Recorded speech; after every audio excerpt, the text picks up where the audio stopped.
Bonjour, 31 octobre, anniversaire de la Réformation, c'était il y a 507 ans. Martin Luther affichait ses thèses sur la vertu des indulgences sur la porte de l'église du château de Wittenberg. Pourquoi fêter l'anniversaire d'un petit événement arrivé en Saxe il y a si longtemps? Parce que l'événement est très vite devenu grand à travers toute l'Europe. Il a entraîné la scission entre deux confessions opposées de la même foi chrétienne et, côté protestant, de multiples dénominations. Fêtons-nous alors notre propre boutique? Non, bien sûr. Plus important, cela remettait au centre la personne et la mission de Jésus-Christ, bien oubliée à cette époque. Maintenant, sans la loi, est manifestée la justice de Dieu attestée dans la loi et les prophètes, justice de Dieu par la foi en Jésus-Christ pour tous ceux qui croient. Plus d'indulgence, plus d'œuvres méritoires pour le salut, plus de commandements obligatoires, plus d'églises obligatoires. La réconciliation avec mon Dieu n'est plus mon œuvre à moi, mais celle de Jésus-Christ par sa mort et sa résurrection. Comme Luther écrivait en 1520, pour que nous puissions bien connaître ce qu'est un chrétien et savoir ce qu'il en est de la liberté que le Christ lui a acquise et donnée, et dont saint Paul parle abondamment, je veux poser ces deux thèses.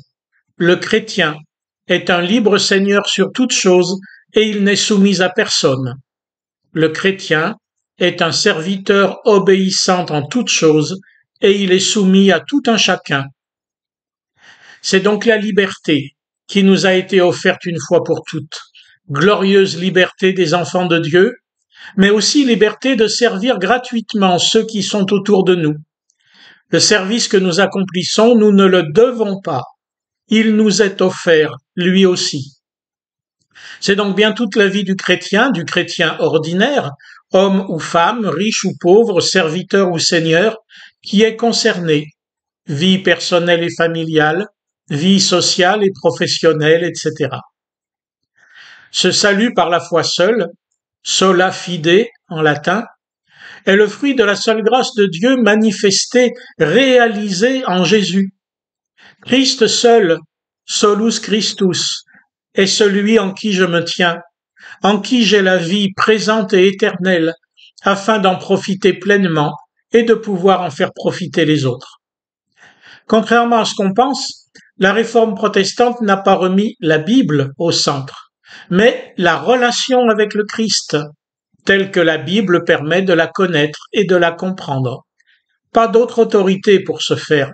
L'Écriture seule, sola scriptura, pour que je puisse entendre ce que Dieu veut me dire aujourd'hui dans ma vie concrète, afin d'enrichir ma relation avec lui et avec les autres, en communion avec Jésus. Avec cette Bible, l'Esprit Saint me permet de me reconnaître pécheur et de saisir la grâce de Dieu en Jésus afin de me réformer sans cesse. De même, l'Église chrétienne, n'importe quelle Église, peut se réformer sans cesse, elle aussi, en se mettant à l'écoute de Dieu à travers les Écritures, plutôt qu'à travers son propre et triste jugement humain. Il y a donc de la joie dans le ciel et dans l'Église, lorsque l'on suit Jésus-Christ, chacun de nous, et tous ensemble.